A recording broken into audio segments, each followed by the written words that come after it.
Alors, Laure Lebars, bonjour. Bonjour. Tu es une ancienne élève de l'NCE, comme tous les gens qui passent dans ce podcast. Tu es de quelle promo? Donc 84-87. 87. Est-ce que tu connais l'appellation 1A, 2A, 3A, 4A, 5A pour déterminer depuis quand tu es rentré à l'école? Tu es une combien A, toi? Non, ça correspond à quoi? Quand tu es en première année, tu es en 1A, deuxième année 2A, troisième année 3A, et après, toutes les années qui passent après l'école sont comptées aussi. C'est bientôt 30. Bientôt 30A? 84, oui, on a dépassé 30 à ce moment-là. Ouais. Dis donc. Ouais, on se rend plus compte, je trouve, avec ce chiffre-là qu'avec le numéro de promo, l'année de promo. Ouais. Ça donne une idée, quoi. Ok. Ça fait longtemps. On va résumer comme ça. Ouais. On va passer assez vite sur la partie à l'école, parce qu'en fait, pour vous raconter un peu, on a un peu galéré à commencer ce podcast, sachant qu'on s'est loupé sur notre premier rendez-vous, et la deuxième fois, j'avais plus de piles là pour le micro, donc on a été acheter des piles, on est revenu dans les locaux, bref, maintenant qu'on est là, on peut enfin continuer. Donc tu nous avais raconté tout à l'heure que les locaux étaient gris, voilà, c'était dans un couloir, bon, ça on l'avait déjà entendu par d'autres personnes, voilà. Donc on va directement passer à la suite, le stage de fin d'études, C'était le mémoire d'ingénieur. Le mémoire d'ingénieur. Donc la troisième année. Donc il y avait les deux stages entre la première et la deuxième année, entre la deuxième et la troisième année, d'été, 3-4 mois. Ouais. Et la dernière année, à partir de janvier, pour 6 mois, c'était le mémoire d'ingénieur. D'accord. Nous, on a toujours ça, mais on appelle ça un stage de fin d'études. Même si on fait quand même un mémoire, ça s'appelle quand même stage. Donc, ok, bon. Je sais pas si vous étiez considéré comme stagiaire ou comme quoi, en fait. De toute façon, j'étais à l'étranger, donc c'était pas le même statut, quoi. Oui. Au final. C'était le mémoire d'ingénieur et c'était à temps plein. J'avais plus de cours, rien du tout. D'accord. De janvier à juin. Enfin, moi, en fait, j'ai fait plus longtemps, mais je suis revenu en France pour soutenir la thèse et reparti là-bas pour finir le sujet. Aux États-Unis, du coup? Au Canada. D'accord. Et c'était vu comment un ingénieur NCE à l'époque, sachant que l'école était encore assez jeune? Au Canada? Ouais. On ne connaissait même pas l'école, point barre. Même pas la notion d'école d'ingénieur. Ah oui? Donc c'était... Non, quand je l'ai fait, il n'y avait pas du tout d'échange ou quoi que ce soit. J'avais cherché dans l'annuaire des anciens... pour le stage de deuxième année, je voulais faire mon stage à l'étranger. Ouais. Je m'orientais plutôt vers l'Allemagne, puisque j'avais fait allemand en première langue, et l'anglais, je ne parlais pas. Et ça n'a rien donné pour le stage de deuxième année, mais donc j'ai reçu un coup de fil. Mon CV avait cheminé, donc fin novembre, début décembre, j'ai reçu un coup de fil avec une proposition. Donc là où j'expliquais que oui, c'était plus juste un stage de 4 mois de programmation, c'était plutôt mémoire, ce qui tombait bien. C'est ce qu'ils cherchaient. C'était, le sujet était plus approprié. Et c'était quoi du coup le sujet? Alors c'était en recherche opérationnelle, appliquée à l'intelligence artificielle. C'était d'essayer de trouver, de trouver des algorithmes pour déterminer sur un problème donné, premièrement, est-ce qu'il est NP complet ou pas? Et deuxièmement, est-ce qu'il existe au moins une solution? D'accord. Et si oui, on descend dans l'arbre, mais donc pas essayer de trouver toutes les solutions avant de déterminer si oui ou non il y en avait une. Donc c'était très mathématique en fait. C'était des mathématiques avec bien sûr la preuve en programmation et donc la théorie en mathématiques. Est-ce que tu sais si le fruit de ce que tu as fait pendant ce mémoire est toujours utilisé ou a été utilisé longtemps? Toujours, j'en sais rien, mais il a été utilisé sur le coup. Oui. À la fin, j'ai travaillé sur un autre problème qui m'avait été donné par la directrice de Rutgers University, qui était du même type. C'était aussi un problème NP complet comme ça. Alors elle avait déjà écrit la théorie, c'était à moi de le traduire en algorithmique. D'accord. Très bien. Et ça a duré 1 an tout ça, à temps plein. Donc t'as été au-delà des 6 mois, t'as continué après? Oui, en fait je suis revenu au mois de juin pendant une semaine pour soutenir le mémoire et je suis reparti pour continuer sur le sujet. Ça t'intéressait vraiment? Je le savais dès le départ que c'était au moins 8 à 10 mois et donc au fur et à mesure ils m'ont rajouté. Donc tu savais dans quoi tu t'engageais, quoi. Oui. Ok. Et après ça, t'as enchaîné avec quoi alors? J'ai enchaîné avec, j'ai rencontré quelqu'un avec qui j'avais décidé de vivre et donc je cherchais un travail sur place que j'ai trouvé 2 jours avant que mon visa Expire. temporaire expire. Donc je suis en France. On reconnaît le dernier moment de l'élève de l'NCE. Hein, C'était pas exprès. Même pour trouver ce sujet, c'était... je me souviens, j'avais reçu ce coup de fil début décembre, il a fallu que je réponde très vite parce qu'après, je suis partie le 30 décembre avec le premier appel était le 8, le 30, j'atterrissais là-bas. Hein. D'accord. Et entre les deux, il fallait trouver un visa, faire approuver le sujet par le professeur de recherche opérationnelle, Monsieur Billonnet. Ah, Monsieur Billonnet ? Oui, oui. Mais vraiment ? Parce qu'on l'a eu, nous aussi. Je sais pas si c'est le même, mais celui-là, il s'appelait comme ça. D'accord. Et donc voilà, donc j'avais l'habitude des aventures un peu dernière minute. Monsieur Billonnet, mais je savais même pas qu'il était aussi... Enfin, je le croyais plus jeune que ça, en fait. Je m'étais fait une idée. Il était peut-être jeune à l'époque. Oui, du coup, oui, j'imagine. Mais je pensais pas qu'il était... François Billonnet. Donc voilà, oui, donc j'avais cherché, ça a été difficile parce que trouver un travail en étant étrangère, c'était absolument pas évident à l'époque. Et en fait, j'ai trouvé la société américaine pour laquelle j'avais travaillé en stage de première année, ouvrait une filiale à Montréal, et donc j'ai postulé, sachant même pas quel poste il y avait, mais donc postulé comme consultant technique. D'accord. Et donc ils m'ont dit oui 2 jours avant que je parte en fait. Donc j'ai réglé tout ça une fois en France. Mm-hmm. Ça a été très compliqué. Les joies administratives. Mais j'ai pas lâché. L'immigration là-bas c'est assez complexe. Enfin dans les années 80 en tout cas ça l'était. Et j'ai réussi à obtenir un visa pour 1 an alors que j'avais un contrat CDI quoi, en fait. Donc j'ai travaillé pour cette société américaine pendant 7 ans. Ok. Dont 2 ans et demi en France, en fait. Pour le compte de cette société. Toujours la même. Ouais. D'accord. Et toujours dans la recherche opérationnelle ? Non, là j'étais complètement dans l'industrie, le business, etc. Donc en fait, j'avais essayé aussi, parmi les postes que je cherchais, j'avais demandé dans l'université.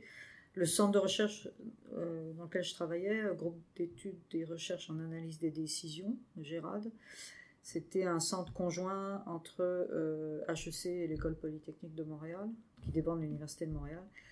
Mais c'était à peu près impossible d'obtenir un poste, même chargé de cours. C'était très demandé ? Non, mon diplôme n'était absolument pas reconnu. Ah, ok. À l'époque, il n'y avait pas d'accord entre les pays, il n'y avait pas de... Donc on m'avait compté le nombre d'années de scolarité, qui n'était pas énorme parce que j'avais des années d'avance, parce qu'il y a 1 an de moins en France, etc. Donc on m'a dit que j'avais à peine l'équivalent d'une licence. Ah ouais. Donc j'ai cherché dans le privé. De toute façon, bon, je me voyais plus travailler là à l'époque. Ouais. Donc c'était une société américaine qui faisait des logiciels et j'ai travaillé, mon premier poste c'était consultant après-vente, avant-vente, etc. Donc aider les vendeurs sur tout ce qui est démo, etc. Aider à l'installation, support technique, une grosse bande magnétique comme ça, et aussi un petit peu de programmation. Enfin, moi, je voudrais assez rapidement le capot pour corriger les problèmes aussi. Et c'était à Montréal, on était 3, donc un vendeur, un consultant plutôt applicatif et moi. Donc toi, tu te définissais plutôt comme consultant technique. Technique, ouais. D'accord. C'était mon poste officiel, c'était consultant technique. Ok. Donc je faisais tout, parce qu'on n'était pas nombreux, dans les 2 langues, français et anglais. Ah, du coup, l'anglais... Et dans toute l'Amérique du Nord. Même pendant la thèse, moi je m'étais dit, tiens, Montréal, c'est très bien, ça va être en français. Il a fallu que j'écrive la thèse en anglais aussi. Ouais. Je parlais pas anglais. Et donc... il a bien fallu, quoi. Écrire, on a le temps de réfléchir. En recherche opérationnelle, le vocabulaire, c'est ou du latin ou français. Donc je me suis débrouillée comme ça. Par contre, oui, pour l'entretien d'embauche pour cette société américaine, c'était en anglais, avec quelqu'un de Toronto, et je ne sais pas comment j'ai fait. Toi, tu penses que tu n'avais pas réussi, alors que finalement, tu as eu non, le boulot ? je me regarde rétrospectivement, et je ne comprends pas comment j'ai pu faire un entretien, alors que je ne parlais pas anglais à l'époque. Mais le cerveau, j'avais toutes mes ressources. Donc j'ai eu le poste. Bon, les 2 premières semaines, c'était dès que j'avais quelqu'un au téléphone, c'est OK, je vous écris un courriel. Bon, ça va être plus simple. On apprend vite. Et donc, en fait, il n'y avait pas de zone géographique très définie. J'ai travaillé pour l'ensemble de l'Amérique du Nord pendant toutes ces années-là, quoi. Ok. C'était plus par spécialité de produits, etc. J'avais les connaissances sur certains produits, sur la programmation. Donc, j'étais envoyé. Alors, je donnais des cours aussi sur les produits. Ouais. C'était aussi une grosse pour les formations internes. Les formations. Non, enfin aux clients. Ah, aux clients, d'accord. Ouais. Donc j'ai fait ça pendant plusieurs années. Donc je suis venue en France, c'était toujours pour cette société-là. Et quand j'étais en France, très rapidement, on m'a demandé de m'occuper d'un projet qui avait été mis à l'eau, enfin à la poubelle même. Tous ces logiciels étaient sur IBM Grand Système. Et en France, il y avait quand même une certaine clientèle qui était sur des Honeywell Bull DPS-7. J'ai rien compris. C'est Bull, machine Bull, DPS-7. À l'époque, c'était les machines qui étaient chez tout ce qui est éducation, gouvernement, enfin, etc. D'accord.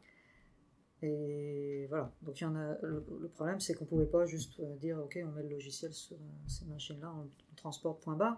Ça marchait pas pareil. Non, quoi. Il y avait ASCII et EBCDIC. C'était même pas le même encodage Non. D'accord. Donc, j'ai fait un compilateur. J'ai créé un compilateur.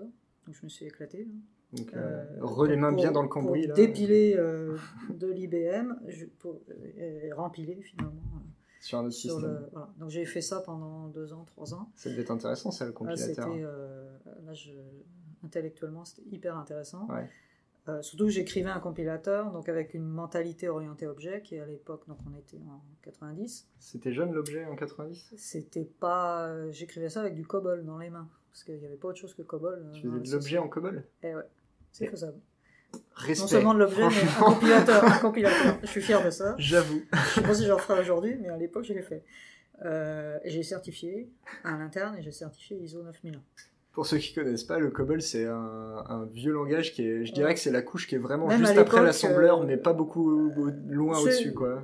Non, enfin, c'est surtout un langage qui était plupôt pour les logiciels d'entreprise, justement. Ouais.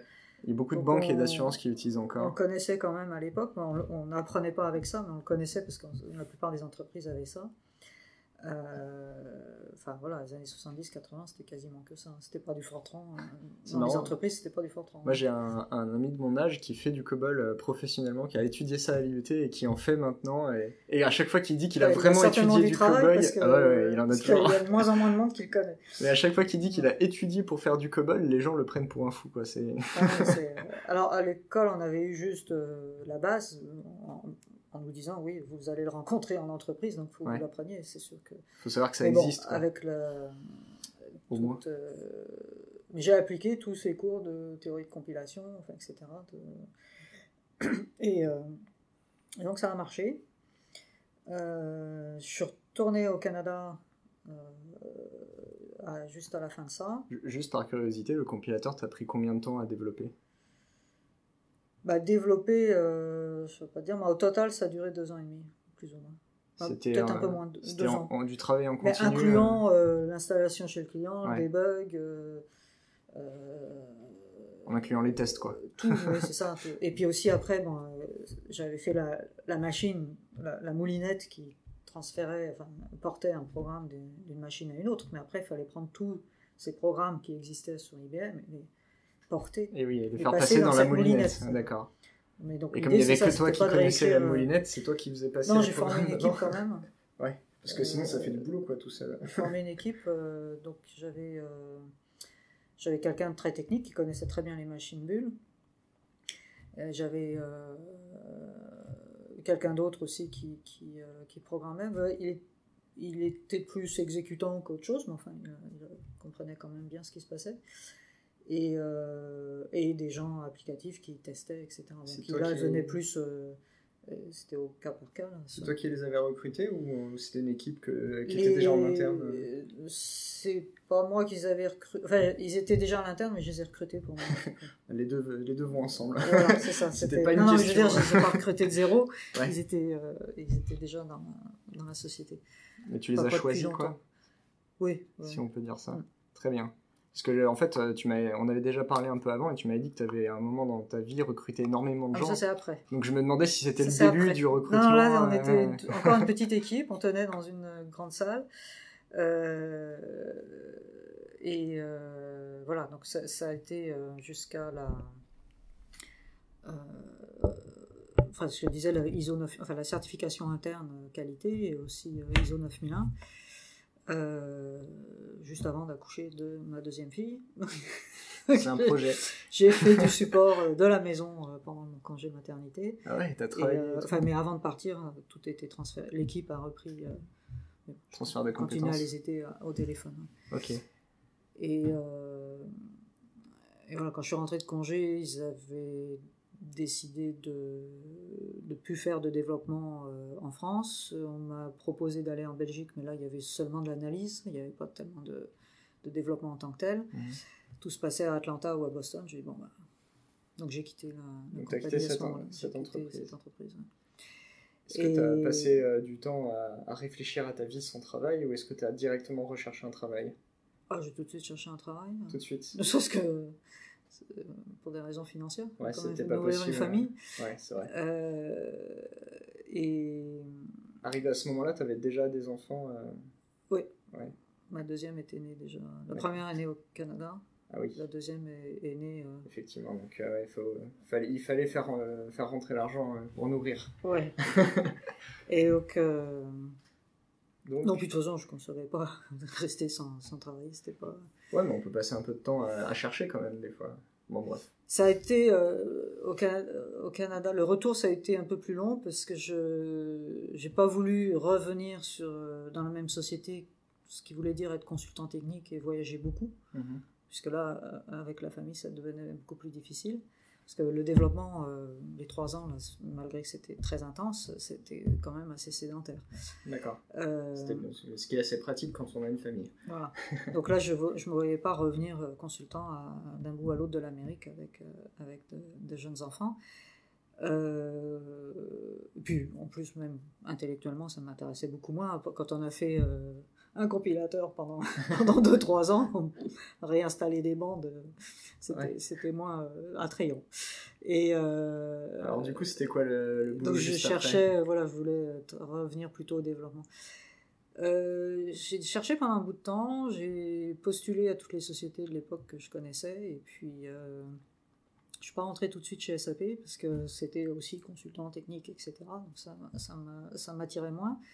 J'ai travaillé pendant 1 an dans une petite société québécoise qui était en DOS. Ça, c'est avant Windows. J'ai connu. Et voilà. J'ai eu DOS. Donc, là, je faisais plutôt l'architecture produit et donc les amener de DOS à Windows. Ouais. Mais c'était une petite société, donc je me suis très vite ennuyée. Ah bon? Quand au bout de 2 semaines, tu connais toutes les lignes de code. Il faut en créer de nouvelles. Enfin, ça, je m'ennuyais.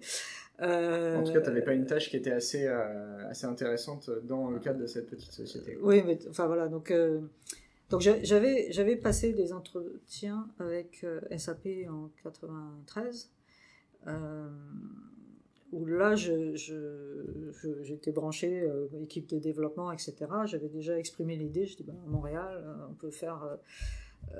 il y a du talent, on peut trouver des analystes programmeurs, on peut faire du développement et tout. À l'époque, on m'avait répondu, ça va pas la tête, tout se passe en Allemagne. C'était l'Allemagne la mode? L'Allemagne, c'est pas la mode, c'était le siège social, c'est là où se passait le développement. Ah, pour SAP en SAP particulier. à l'époque commençait à peine à se développer en Amérique du Nord et seulement en vente en fait. Enfin, commençait à vendre en Amérique du Nord. Donc ça, c'est la discussion que j'avais eue en 93. Mais donc 1 an plus tard, quand je m'ennuyais vraiment ferme, j'ai une amie qui est rentrée chez SAP et qui m'a dit, t'attends toujours. Elle m'a dit ça le vendredi soir, le lundi j'étais dans les bureaux et j'ai signé le mardi matin. J'ai dit, je veux bien faire consultant, mais moi je veux faire un centre de développement, etc. Et là, cette fois-là, la personne... qui était à l'époque directeur du bureau de Montréal, a dit oui, pourquoi pas. D'accord. Donc créer une équipe de développement à Montréal. Donc je sais pas trop s'il m'avait dit ça pour me faire signer ou pas, mais je l'ai pas lâché. En tout cas, vous l'avez fait, quoi. J'ai pas lâché, ça a pris... Donc je suis rentré début 95 chez SAP, donc SAP Canada, en tant que consultant, alors peut-être applicatif, là, mais j'étais celle qui programmait, etc. Et donc, pendant un peu plus d'1 an, j'ai fait ça, en montant en même temps le dossier « Pourquoi faire un centre de recherche hors d'Allemagne et pourquoi pas à Montréal ?» Et en parallèle aussi, j'apprenais le produit, j'apprenais la programmation, etc. Et prouver aussi petit à petit aux Allemands que j'avais beau être une femme, être jeune, et pas être allemande et pas professeur docteur sur ma carte d'identité, j'étais quand même capable de programmer. Ouais. Le fait d'être une femme, ça t'avait... je cherchais les ennuis, j'avais trois... Oui, non, c'était clairement un handicap. Ah ouais, vraiment dans le milieu de l'informatique spécifiquement ou... Chez SAP. Chez SAP, juste... D'accord. En France, ça ne l'était pas, en tout cas quand j'ai commencé ma carrière. On était, à l'école, on était légèrement plus de femmes sur la promotion de 75. Que d'hommes Que d'hommes, mais c'était 51. Ah oui, enfin maintenant c'est 10%. Voilà. Quoi, je ne sais pas ce qui s'est passé. Et ce n'était pas une exception l'année où j'y étais, c'était la même chose l'année d'après, l'année d'avant. C'est marrant. Mais alors du coup, c'est bizarre que ça soit Tout à vraiment fait, je ne sais pas pourquoi. un handicap alors que la moitié de la promo était des femmes. Effectivement, en école d'ingénieur, tu avais tout ce qui était électronique, mécanique, etc. C'était dominé par les hommes. Ouais. Chimie, il y avait plus de femmes que d'hommes, et l'école de l'IE à l'époque c'était 50-50. C'est marrant ça. Ouais. Je sais pas ce qui s'est passé, mais j'ai manqué, j'étais 20 ans, j'étais pas là, faut pas dire. Mais je comprends pas trop pourquoi. L'informatique est devenue peut-être devenue plus à la mode. Comme c'était jeune, il y avait peut-être pas encore vraiment... Je pense qu'à l'époque, oui, ça attirait peut-être... ça avait pas l'air sérieux, peut-être. Je sais pas. Mais donc, de toute façon, quand j'avais...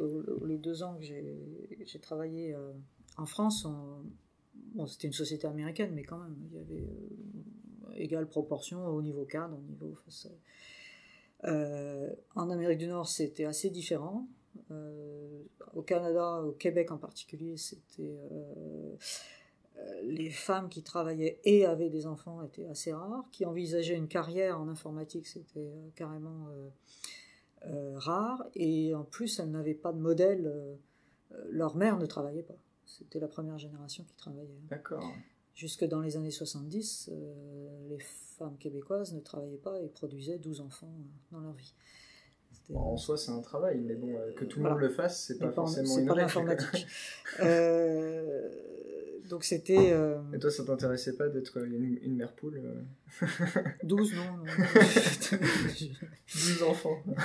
Enfin là, c'était fini, mais donc les mères de mes collègues n'avaient pas travaillé, donc c'était quelque chose de nouveau. Qu'en France, on n'a pas... ma mère, mes grands-mères et tout ça ont travaillé. Ouais.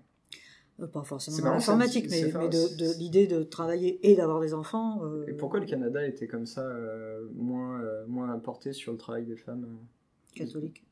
Ah ouais C'est très catholique là-bas Plus qu'en France À l'époque, oui. Après, ils ont jeté le bébé et l'eau du bain et tout ça avec. C'est quoi cette expression dans les années 70. Donc ils sont passés du tout au rien, c'est-à-dire maintenant c'est un des pays qui a le taux le plus bas d'enfants par femme. D'accord. C'est à cause de toi en fait. Non, c'était avant moi. Non, j'étais pas là dans les années 70. Enfin voilà, mais donc c'était quelque chose dont j'ai été consciente très rapidement parce que comme j'avais eu cette éducation où, enfin, je n'ai pas fait trop de différence, d'arriver dans un milieu comme ça qui oui, fait la différence. Oui, j'ai pas forcément compris les difficultés que ces femmes avaient pu avoir, ou le fait simplement de pas l'envisager, quoi. C'était à l'époque, en 89, à Polytechnique, il y avait très peu de femmes.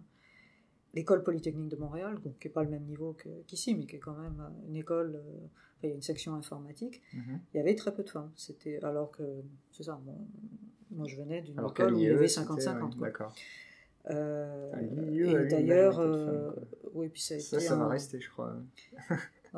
c'était un gros problème aussi. En décembre 89, il y a eu un type qui a tiré spécifiquement, qui a tué des femmes à Polytechnique. Ah, pourquoi? Parce qu'il estimait qu'elle prenait sa place. Il a revendiqué ça? Ouais. Oh là là. Bon, il s'est suicidé après, mais il y a quand même eu une quinzaine de femmes décédées. Donc le peu d'étudiantes qu'il y avait à l'époque Ah ouais, elles ont dû flipper, hein. ont été un peu éliminées.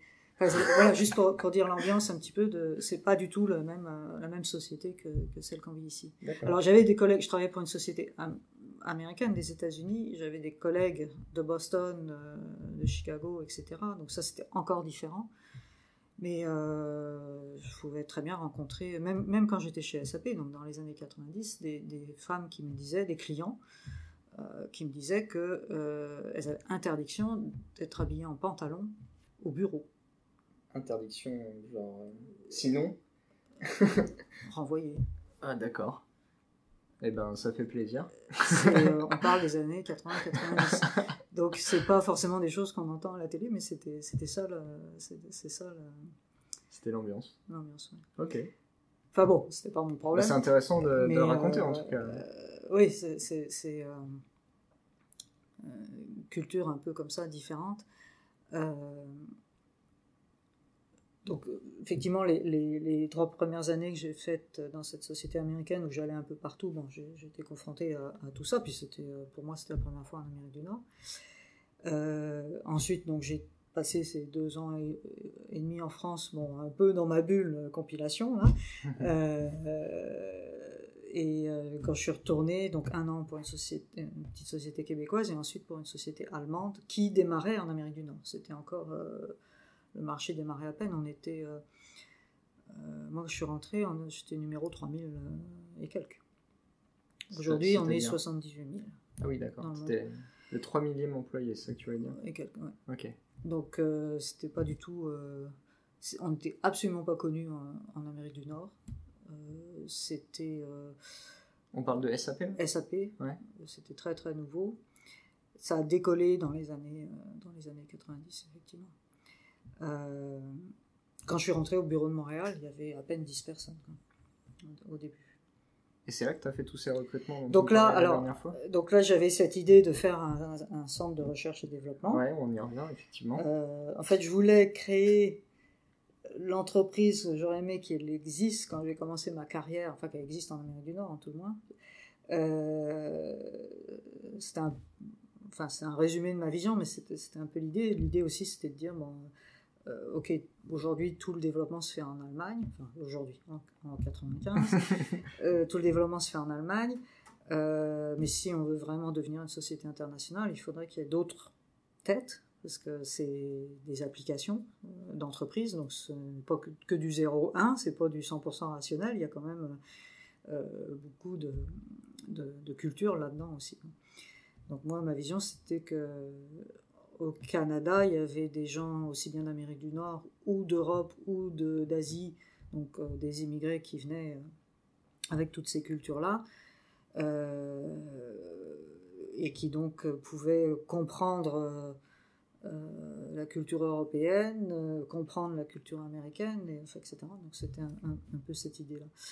Puis aussi tout simplement parce que voilà, il y avait un bassin de talents localement, donc, sur lequel on pouvait, sans trop de limites dans le nombre. Et ça développe quoi en fait SAP comme donc logiciel? Tout ce qui est entreprise, tout ce qui est gestion d'entreprise. Gestion d'entreprise, d'accord. Donc je vais pas trop diverger par rapport à mes études. Je suis toujours dans la prolongation. Donc, gestion financière, ressources humaines, gestion de la relation client, gestion de la ligne de production, etc. Tout ce qui est pas mal du back-office, ouais. Tout ce qui est, et ça va large, puisque, au départ, c'était ce qu'on appelle le ERP, là, le noyau. Maintenant, on a aussi bien des applications sur des mobiles, il y a le cloud, etc. Donc vous avez évolué quand même pas mal depuis le temps. Oui, depuis, donc là j'ai 21 ans, j'ai vu beaucoup de produits. Ce qui m'intéressait en rentrant chez SAP, en dehors de cette idée de faire ce laboratoire, même si j'y arrive pas, c'était qu'il y avait quand même des produits solides, qu'il y avait beaucoup de choses. Donc, j'avais une montagne devant moi en me disant que j'arriverais jamais en haut, j'aurais toujours quelque chose à apprendre, toujours que de cette petite entreprise où j'étais avant. Et ça a été le cas, tu as toujours Ça a été le cas, trouvé quelque chose de nouveau à faire. Quelqu'un pour faire. On peut pas faire le tour, même si on avait tout arrêté, mais ça s'arrête pas.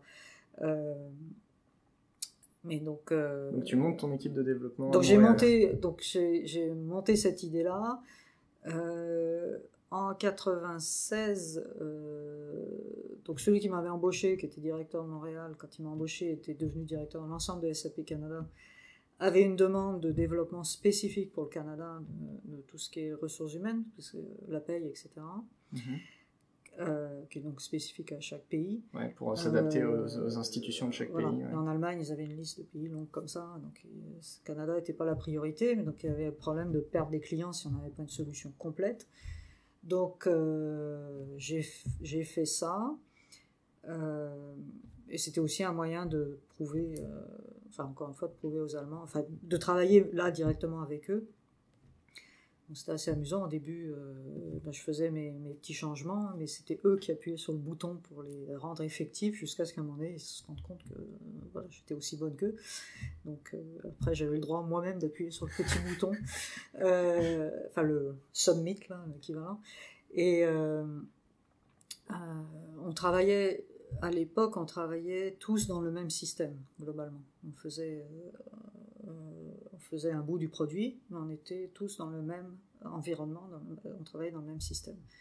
C'est-à-dire c'est pas comme une copie qu'on a chez nous puis qu'on copierait ailleurs. On est tous dans le même programme, en fait. Ok. Vous utilisiez un truc centralisé, en fait, voilà. C'est ce que tu veux dire. Ok. Ça, c'était avant qu'il y ait du Java, etc. Et donc j'ai eu le OK en 97 et j'ai officiellement commencé en 98, 1er janvier 98. 2 janvier, tempête de glace à Montréal, plus d'électricité. Donc ça a été assez épique. J'ai commencé le lab sans électricité et sans employés. Il y avait moi.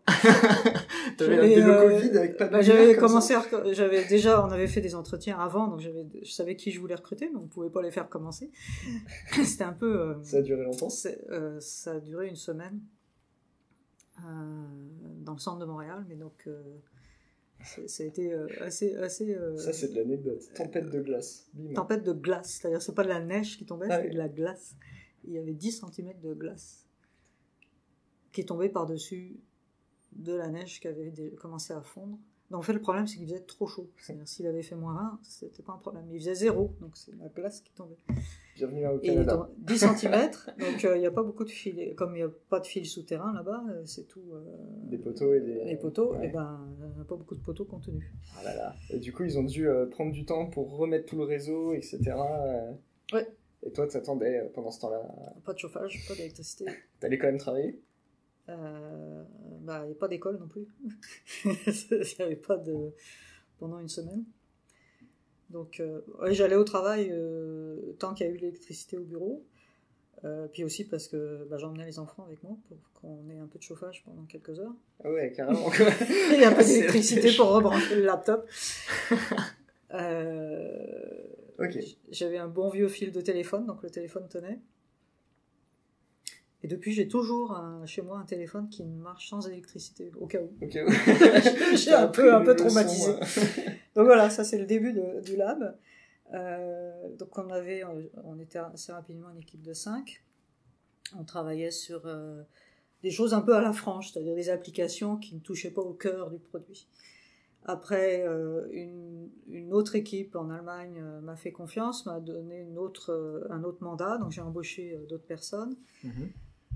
Etc.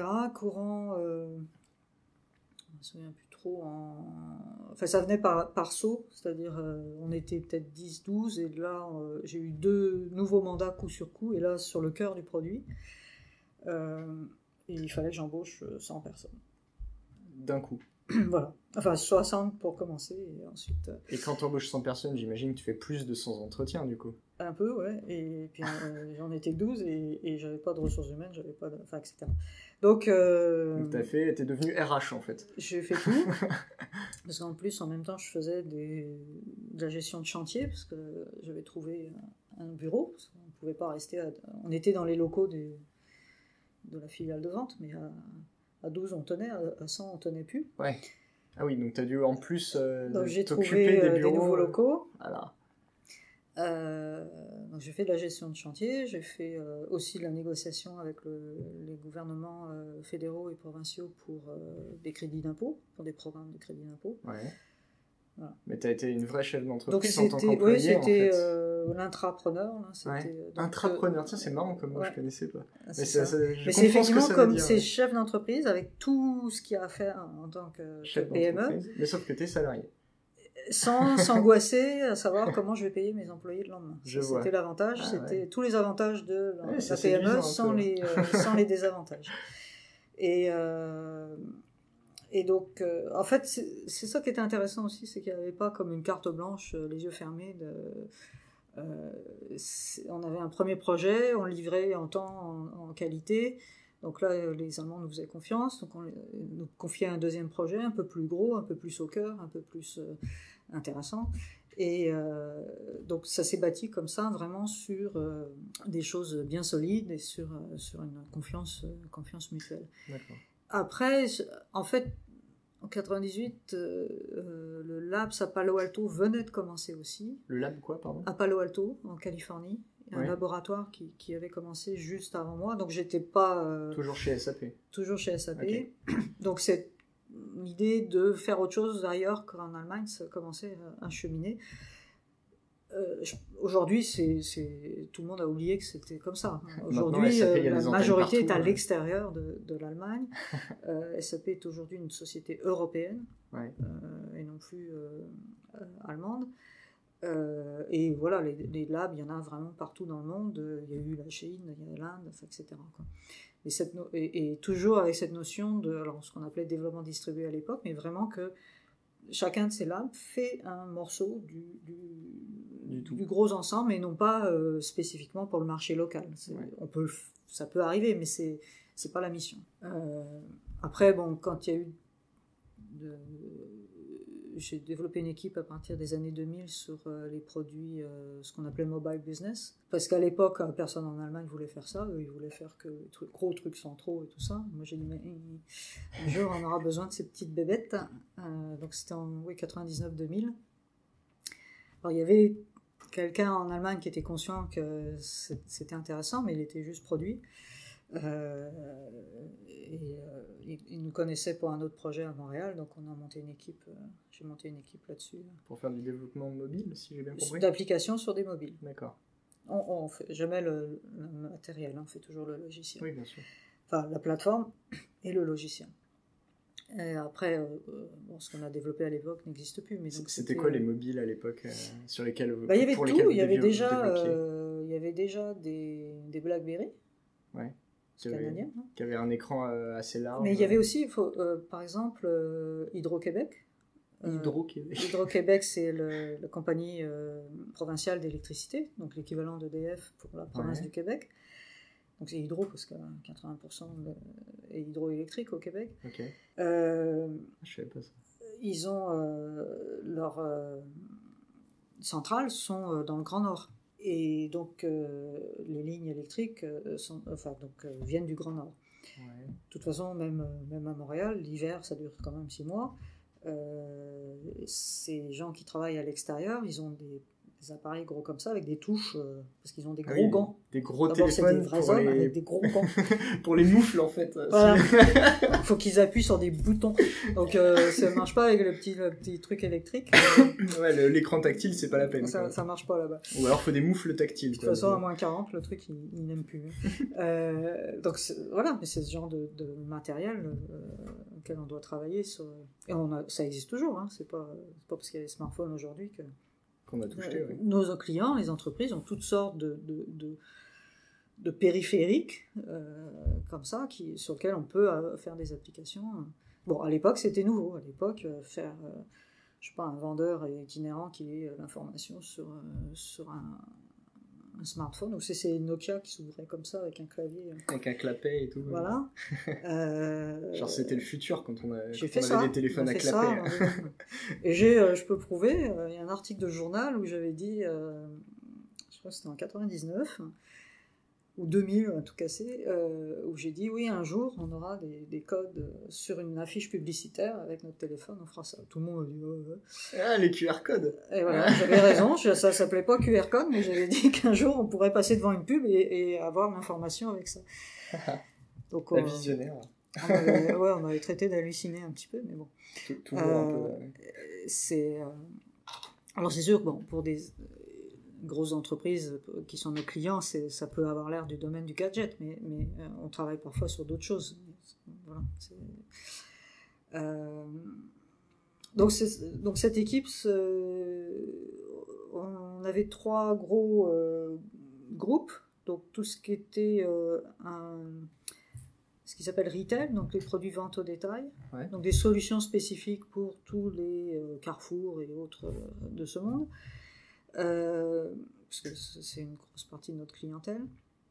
Donc des solutions, on développe des logiciels spécifiques pour tout ce qui est gestion des promotions en magasin, gestion de la distribution, des choses comme ça. Donc ça, on faisait une grosse partie à Montréal. J'avais tout un groupe aussi de tout ce qui est gestion de la relation client, de façon générale. Donc là, pas pour une industrie spécifique, mais... Des CRM. CRM, oui. Ouais. Et toute l'équipe mobile business. Donc ça, c'était les 3 gros champs. Et j'ai aussi assez rapidement... ça, c'était ma vision dès le départ, mais ça a été long avant de commencer, enfin d'avoir le mandat déjà, développer un petit groupe de recherche en s'appuyant sur les centres de recherche locaux, donc de faire... alors c'est de la recherche appliquée, c'est de la veille technologique, donc voir ce qui se passe... faire de la R&D, quoi. Faire de la R&D, faire du prototypage, et donc un modèle en cascade, le jour où on a prouvé que cette technologie est intéressante pour nos produits, de le transférer au développement. Donc je travaillais surtout sur les mobiles, justement, et on a développé des collaborations avec des centres de recherche ou des universités au Canada en général. Ah, c'est bien ça. Voilà. Donc ça, c'était une petite équipe, et avec l'idée de travailler, d'avoir un transfert de technologie ou de connaissances locales, soit le transfert de personnes, carrément, qui ont travaillé sur l'équipe de recherche et puis qui veulent continuer sur le sujet, donc ils deviennent développeurs, soit voilà, ce transfert de connaissances à une équipe de développement qui reprend en charge. Donc j'avais développé comme ça les 2 côtés. Donc, recherche, à l'époque, il y avait 200, 300 personnes dans le monde, donc il a fallu que je convainque la personne directrice de SAP Recherche basée en Europe que son modèle qui marchait en Europe depuis un bon bout de temps, comme ça, en prise locale avec des collaborations avec des centres de recherche locaux, pouvait marcher au Canada. Et pourquoi il pensait que ça pourrait pas marcher ? Parce que c'est très différent la façon de fonctionner avec les universités ou enfin, à ce point-là. Lui, il était basé en Allemagne.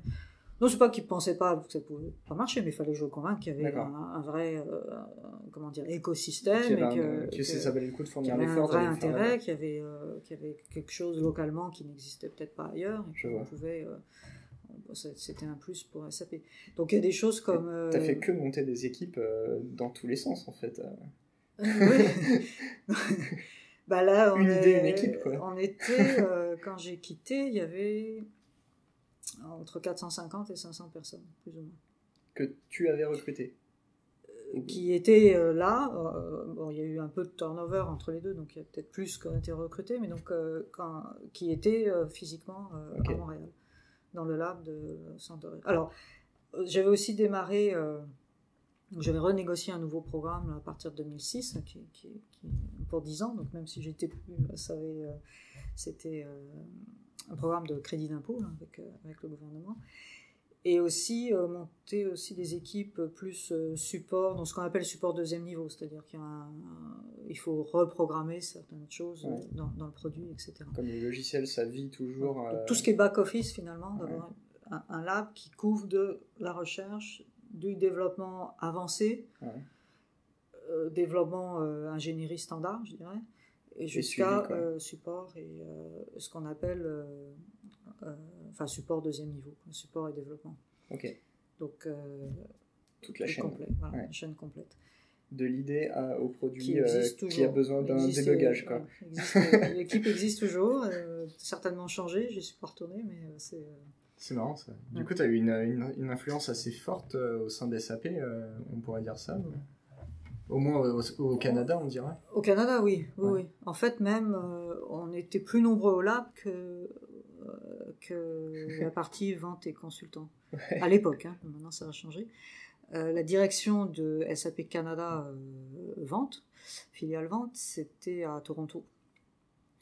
Mais on était plus nombreux. Marrant. Mais en fonctionnement, on a des rapports très matriciels, des rapports hiérarchiques très matriciels à l'intérieur de SAP. Ça veut dire que mon chef n'était pas au Canada, n'était pas aux États-Unis, il était quelqu'un au board qui s'occupait de l'ensemble des labs. Ok. Je n'ai pas tellement saisi, je crois. Non, mais c'est pas une ligne hiérarchique locale, c'est plus en fonction de la fonction du métier. D'accord. Mon boss était quelqu'un du board qui était responsable de l'ensemble du développement dans le monde. Donc, le directeur de SAP Canada, on était complètement parallèles. C'est pas facile de m'expliquer un peu la hiérarchie parce que j'aime pas trop ça. Donc... Oui, mais c'est ça, mais c'est pas pyramidal. Voilà, c'est matriciel avec plusieurs dimensions. Plus que 3. Plus que 3. Ça marche.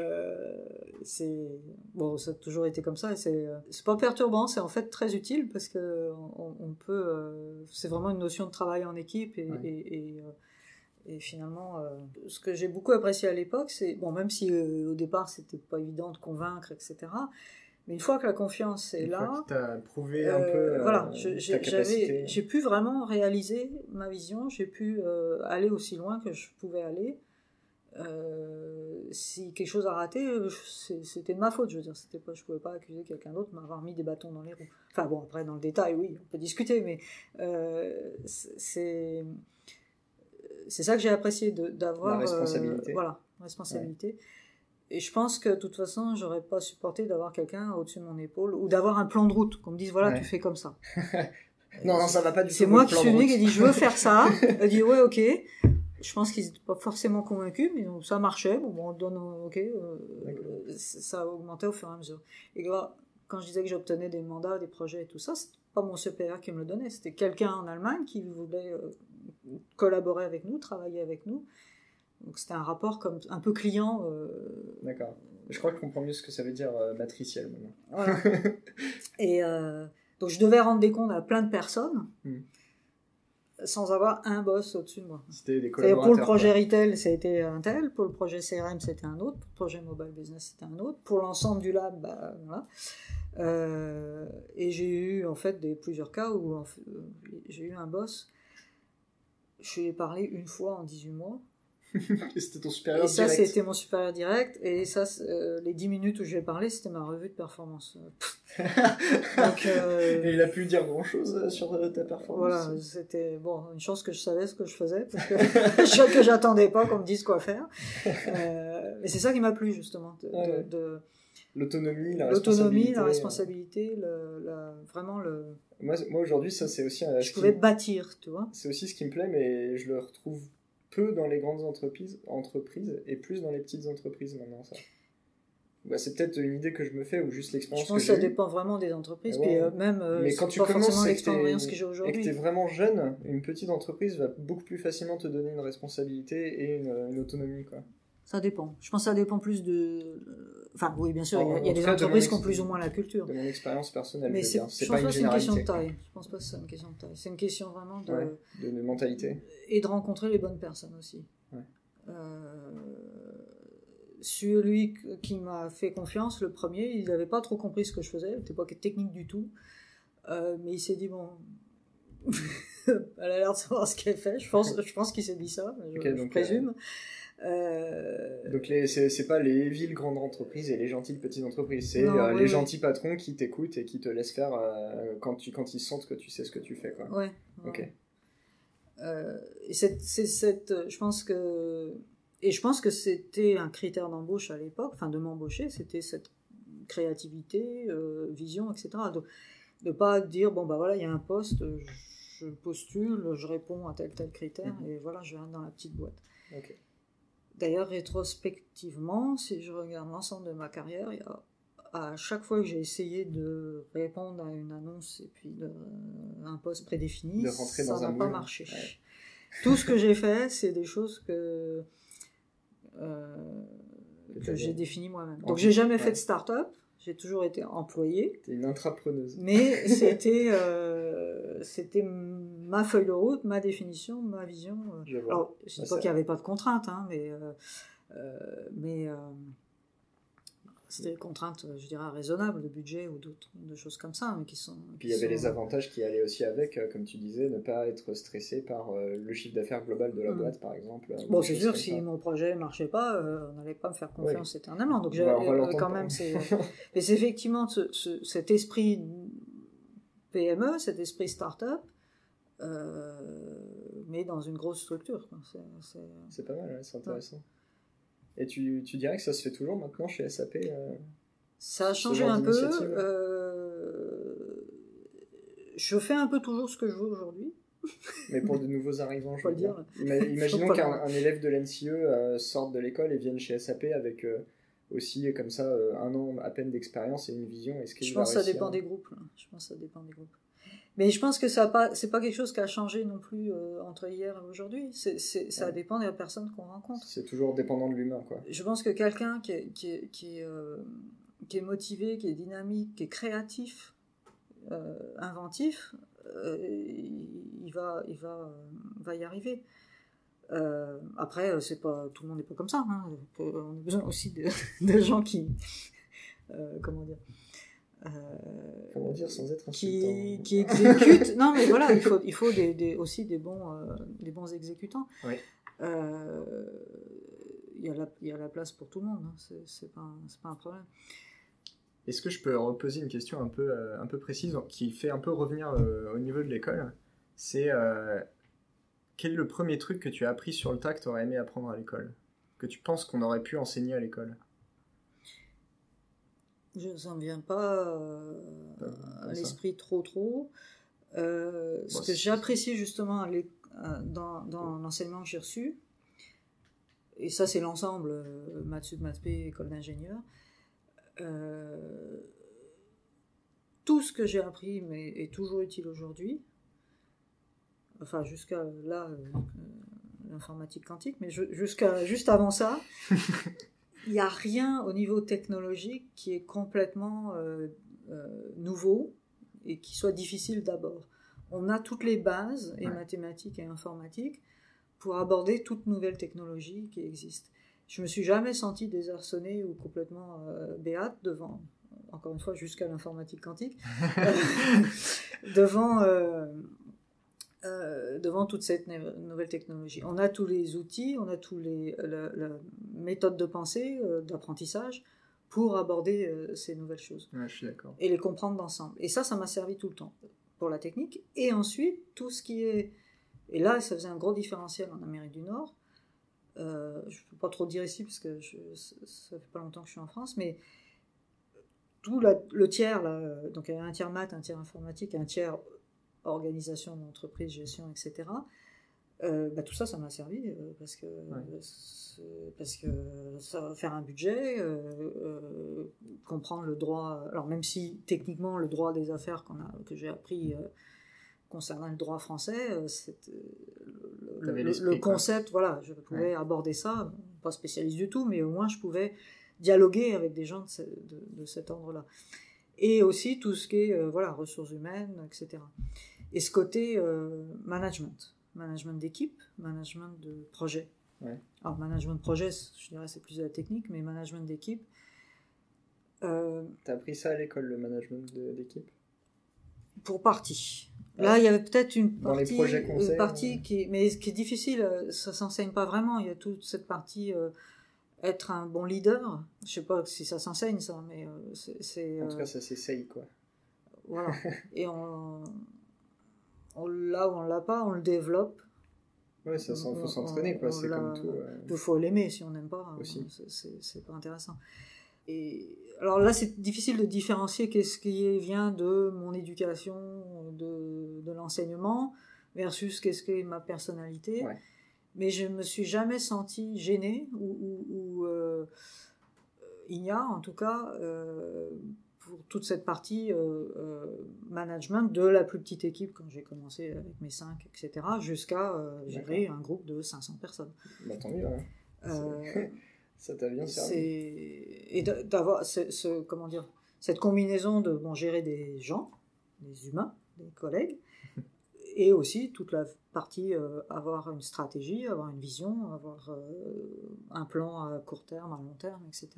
Et de travailler toujours sur ces dimensions à la fois. Donc, ça, il y a quand même eu une partie qui vient de l'enseignement. Ne serait-ce que la gestion de projet, c'est... D'accord.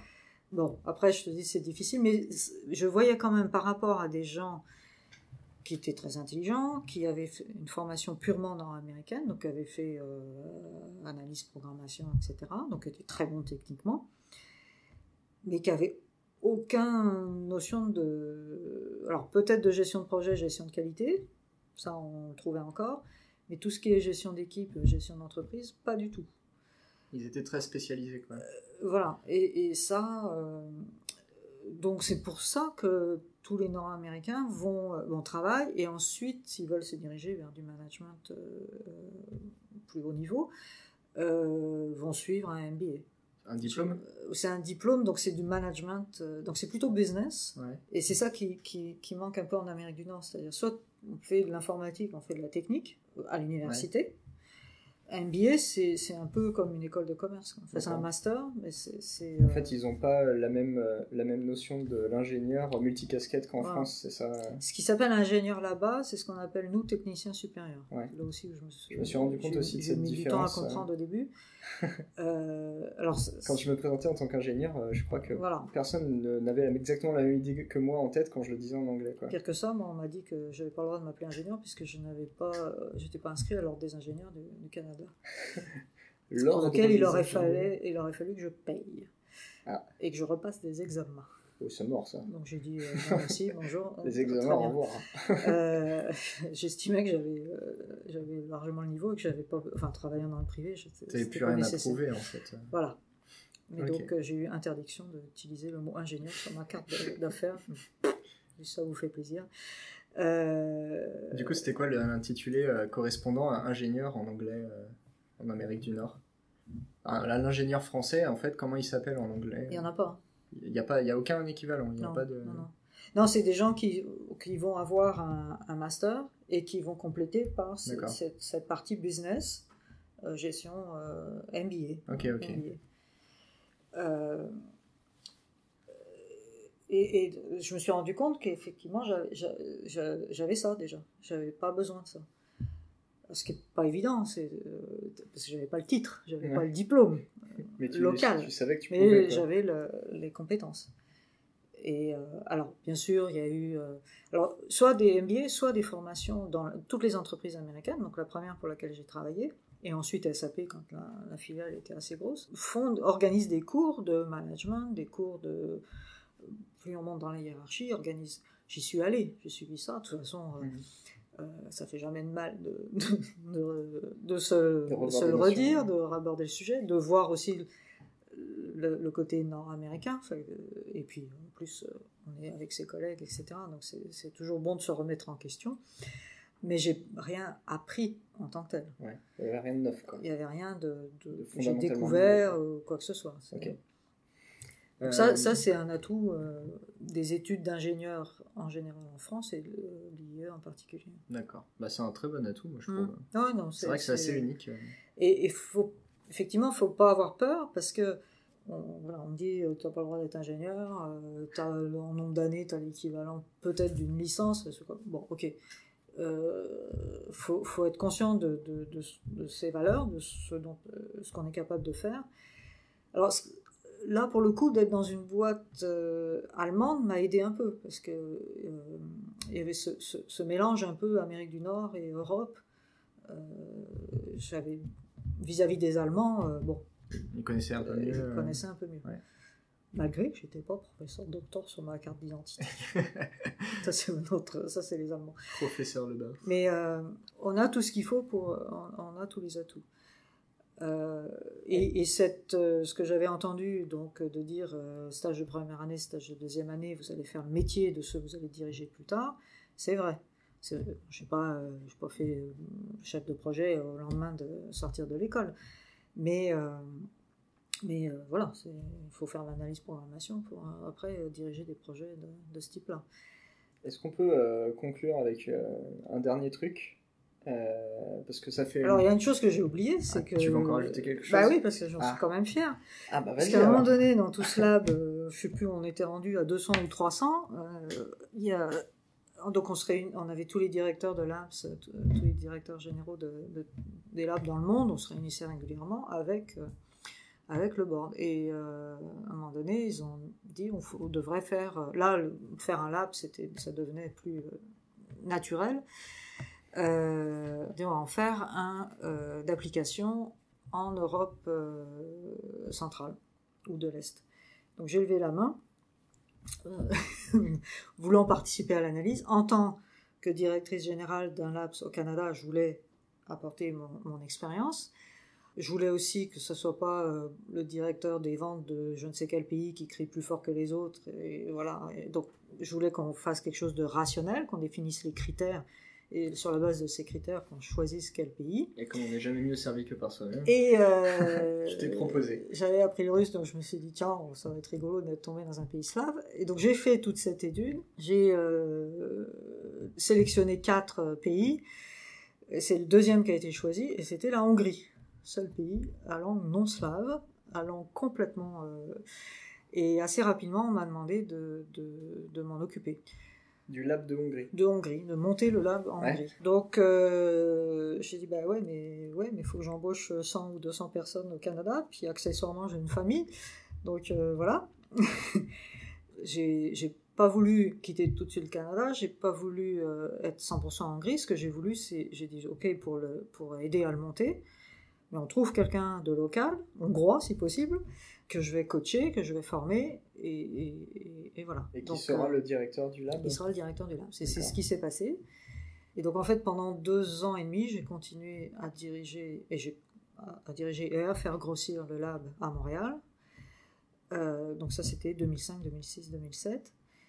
Et en Hongrie, à monter tout ça. Donc c'était un défi. Est-ce que en 6 mois, est-ce que je peux faire la même chose que j'ai fait quand même en plus de 5 ans, et pas assez progressivement, même si c'était des sauts de temps en temps. Et en hongrois. Et dans un pays dont je ne parlais pas la langue, je ne connaissais rien du tout. Voilà, c'était le défi que je me suis posé à moi-même. Et ça a marché, j'imagine, pour que tu nous le racontes. C'était très intéressant. Voilà. Donc il y a 300 personnes. On a fêté les 10 ans l'année dernière, je suis allée, et les premiers que j'ai embauchés... donc j'avais embauché T'as retrouvé les premiers en janvier, on est allé là-bas. En février, on a fait une annonce de presse comme quoi on allait ouvrir quelque chose. Le 1er mars, j'ai embauché ma DRH, et le 1er mai, j'avais 60 nouveaux employés.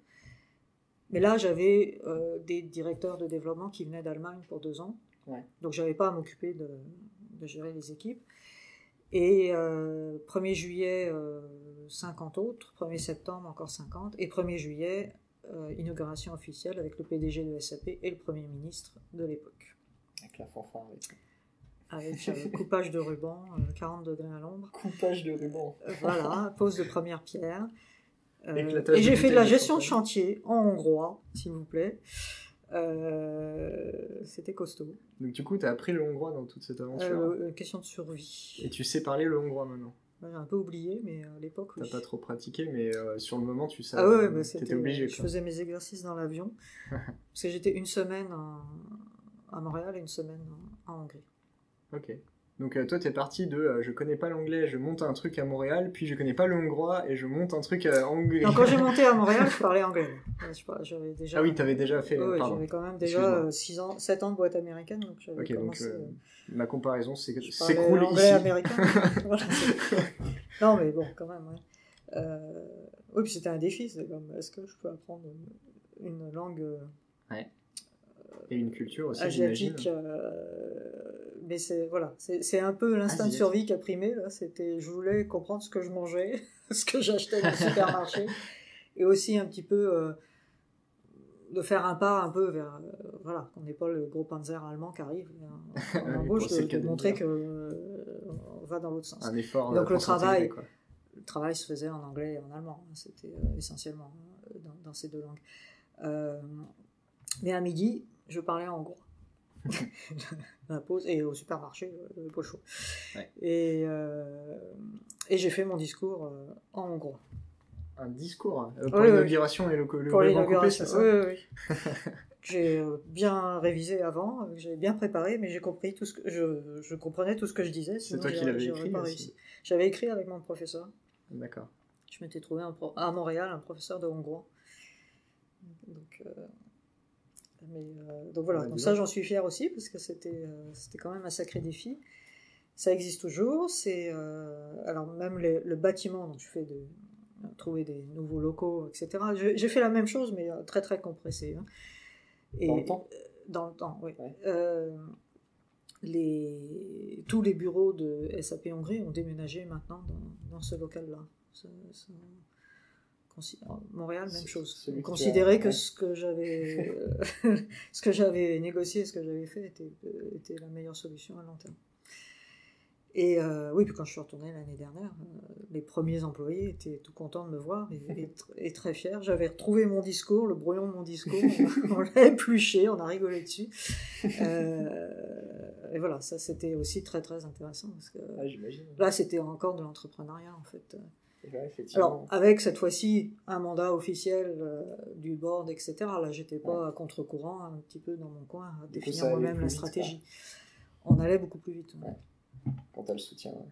Enfin, le soutien, on avait le budget, mais en même temps, il y avait d'autres difficultés. Bon, du coup, maintenant, est-ce qu'on peut conclure? Oui. Quand je conclue mes podcasts, je demande toujours à mon interlocuteur de me poser une question en échange de toutes les questions que j'ai posées pendant le podcast. Donc, est-ce que tu aurais une question à me poser? À quoi ça sert tout ça, c'est ta question? Non, non, aussi, j'aimerais bien peut-être plus échanger, parce que là, c'est un peu à sens unique. Ouais.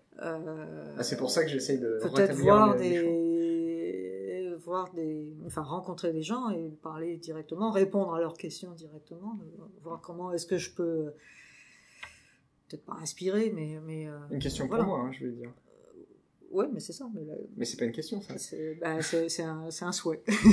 Tu veux que je te dise comment tu pourrais échanger plus? Oui.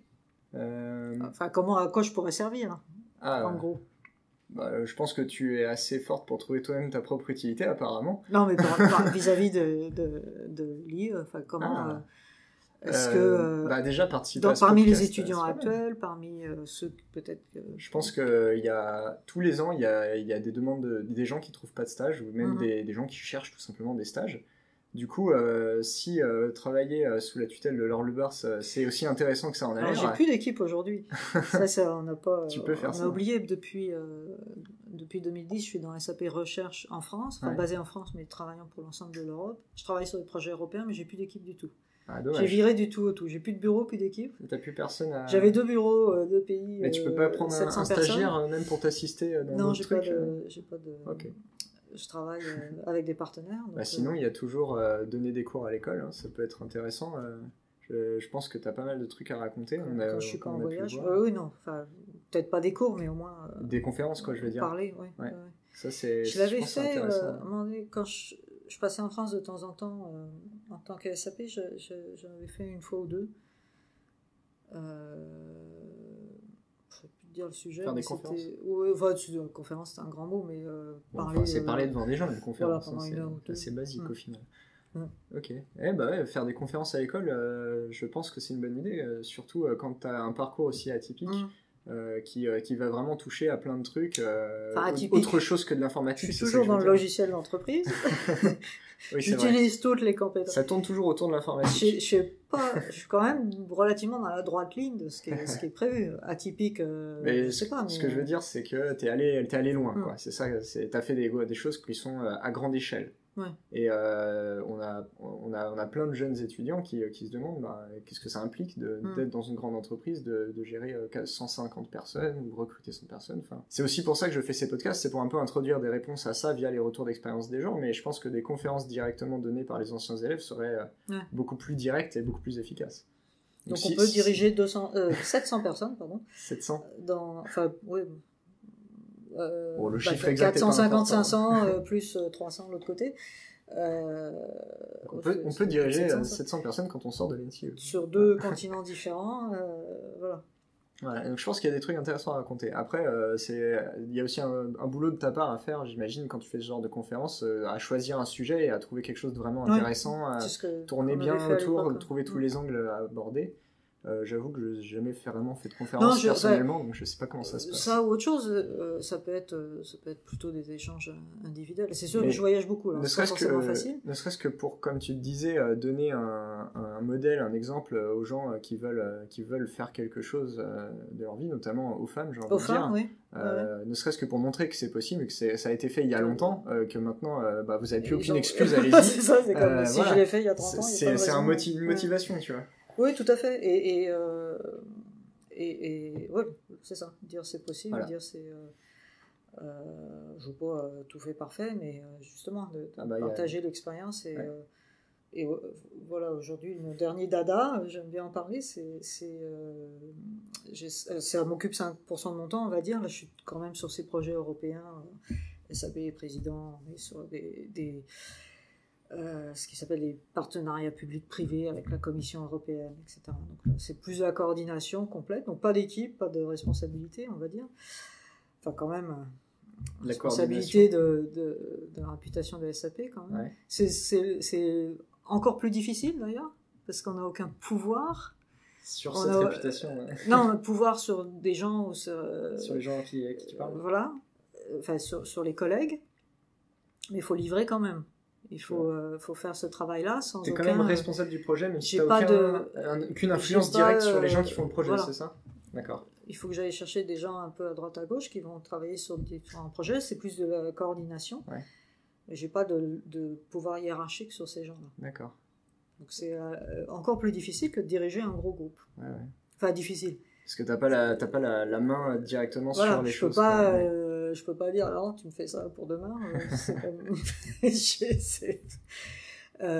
donc il faut trouver d'autres moyens subtils de les faire travailler. Et donc ton dada en ce moment, tu disais ? Donc le dernier sujet sur lequel donc on travaille dans le groupe recherche, on regarde encore ce qui va être le futur. Donc bien sûr, il y a plein de choses à faire dans tout ce qui est big data, dans le cloud, dans la sécurité, etc. Et moi, depuis plusieurs années, je dis l'informatique quantique. Si ça existe, quand ça existe, il va peut-être falloir se bouger au niveau du logiciel. Ouais.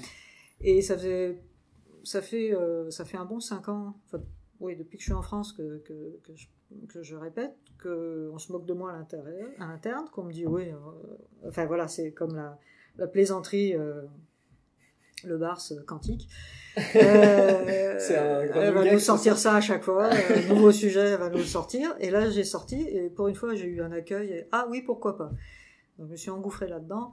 Et donc, d'essayer de comprendre qu'est-ce qui se passe aujourd'hui, qu'est-ce que fait IBM, qu'est-ce que fait Intel, etc. Et quelles sont les applications aussi est-ce qu'on doit se préparer à ça, quelles sont les applications, est-ce qu'on va vivre dans un monde donc ça sera plus du 0-1, enfin ou en tout cas du 0-1 ensemble. Moi, de ce que j'ai compris, de ce que j'ai pu lire sur l'informatique quantique, tu me diras du haut de tes connaissances si je me trompe, l'informatique quantique pour l'instant sert surtout à faire des calculs pour la physique quantique. Parce qu'elle peut représenter ces modèles grâce à justement ce concept quantique. Donc, il y a plusieurs domaines de recherche. Donc, il y a tout ce qui est cryptographie. On est déjà assez avancé. Ah ouais ? Tout ce qui est télécommunication. Mais voilà, est-ce qu'un jour on aura un ordinateur quantique ? Et à quoi il servira ? Et à ce moment-là, qu'est-ce qu'on en fait? Est-ce qu'on a un monde classique et un monde quantique et c'est parallèle, ça se parle pas? Ou est-ce qu'on a un algorithme classique qui va appeler des routines quantiques? Il va y avoir des senseurs quantiques. Est-ce que c'est transparent? Est-ce que, bon, ils font leur sensibilité là, quantique, mais après, ils transmettent dans l'information classique. Ou est-ce qu'il faut, se mettre à leur niveau aussi, Voilà. Ou est-ce que, tout simplement, peut-être que, oui, bien sûr, on peut faire tout ça, continuer à faire classique, mais est-ce qu'il n'y a pas des choses, si on a un ordinateur quantique sous la main qui marche, qui est robuste, qui est fiable, quels sont les domaines, quelles sont les choses auxquelles on n'a même pas pensé, qu'on pourrait explorer. Les nouveaux horizons que ça ouvre, quoi. Et est-ce que ça sert à SAP ou pas? Tant qu'à faire. Tant qu'à faire. Et clairement, bon, cryptographie, c'est déjà un domaine. Big Data, on a des nouvelles technologies aujourd'hui, on va plus vite et tout ça. On pourra peut-être aller encore plus vite. Mais tout ça, c'est quand ça marche. Mais il y a 3 ans, 4 ans, c'était pas sûr encore. Là, ça progresse très très rapidement. Faudrait que je me re-renseigne. Et donc, ce que je vais essayer de déterminer, c'est est-ce que, ok, c'est gentil, c'est très sympathique, je me suis bien amusée, mais voilà, on attend 5 ans qu'ils soient prêts, ou est-ce qu'on travaille déjà ensemble, on commence à collaborer pour développer. C'est-à-dire que même si on n'a pas l'ordinateur qui existe, on peut commencer déjà à raisonner en quantique. Tu vois, ça pourrait être un bon sujet de conférence, parce que je pense pas que c'est un sujet qui soit abordé à l'école. Mais j'ai pas la réponse, moi. Je commence. Ne serait-ce que poser les questions. Que je suis sur le sujet. Poser les questions, déjà, c'est un sujet de conférence. J'ai 2 semaines d'avance. Voilà. Donc j'ai trouvé, donc grâce à tous ces partenariats, j'ai été à une conférence Quantum Europe. Donc pour m'apercevoir que je suis en retard, contrairement à ce que, je savais bien, mais j'ai rien compris pendant 2 jours. J'ai pris plein de notes, donc ça c'est intellectuellement c'est très motivant. Très stimulant. Les conférences, on n'écoute pas pendant 10 minutes et on est capable de répéter ce qui se dit, c'est fatigant. Mais voilà, je ne sais pas à quoi ça va aboutir. Peut-être que. Écoute, tiens-nous au courant. C'est le genre de choses d'essayer. Alors, ou là, pour le coup, ce que j'ai appris à l'IE ne me sert pas. Enfin, à part la façon de raisonner, la façon de rechercher, faire des stratégies, etc. Oui, mais au niveau de la programmation. Est-ce que tu connais les chaînes YouTube qui font de la vulgarisation scientifique ? Il y en a pas mal qui taclent le problème de la physique quantique, en fait, et qui essayent vraiment de le vulgariser avec des mots sans faire de formules mathématiques. Et je trouve ça extrêmement instructif, et surtout, ça donne vraiment une vision, non mathématique de ce que c'est, une vision instinctive de ce que c'est. Mais à la limite, comme pour l'informatique, tu n'as pas forcément besoin de comprendre comment fonctionne un ordinateur, comment fonctionne une puce, etc., un transistor. Pour l'utiliser. Pour faire un programme informatique. Ouais, mais là, il y a vraiment un paradigme qui est assez, comme tu disais, ce qu'on a appris à l'école, ça ressemble pas à ça. Tu n'as peut-être pas besoin de comprendre tous les photons, etc. Pourquoi tu as besoin de savoir que c'est intriqué. Tu as besoin de savoir qu'il peut être dans 2 états en même temps. Les conséquences donc de ça. Donc tu l'utilises après. Mais pourquoi c'est intriqué, comment ça marche? Moi, j'aime bien les réponses à ces questions-là, en fait. Mais ça, il faudrait faire la physique quantique. Mais on est des informaticiens. Je me renseigne. On se dire, comprendre le principe, on comprend ce que veut dire l'intrication et tout. Se dire, tiens, ça c'est très différent, comment on va l'utiliser, comment je vais en profiter de ça, on n'a jamais pensé avant. Et là, il faut que je trouve des super intelligents pour essayer d'être créatifs, d'être novateurs, se dire, on arrête de penser 0-1, c'est fini. Enfin, c'est fini. Ça va continuer à exister. Qu'est-ce qu'on peut faire avec cette nouvelle... Comment inventer, comment profiter de ça, qu'est-ce qu'on pourrait faire. Donc, tout remettre à plat et inventer. Pas juste dire, on va faire plus vite ce qu'on fait jusqu'ici. On va le faire. Mais est-ce qu'on pourrait faire un peu mieux? Est-ce qu'on pourrait profiter, innover, vraiment innover? On n'arrête pas, c'est à la mode, tout le monde parle tout le temps de rupture, de ci, de ça. Ce qu'on disait tantôt, c'est tout ce qu'on a appris à l'école, c'est toujours valable. On fonctionne toujours avec du 0,1 en dessous. Il n'y a rien qui est vraiment une grosse rupture. La rupture, entre guillemets, au final, c'est une couche en plus. C'est une couche en plus. On va plus vite, on va plus gros, on va machin. Mais il n'y a pas de... Intellectuellement, c'est pas un gros défi.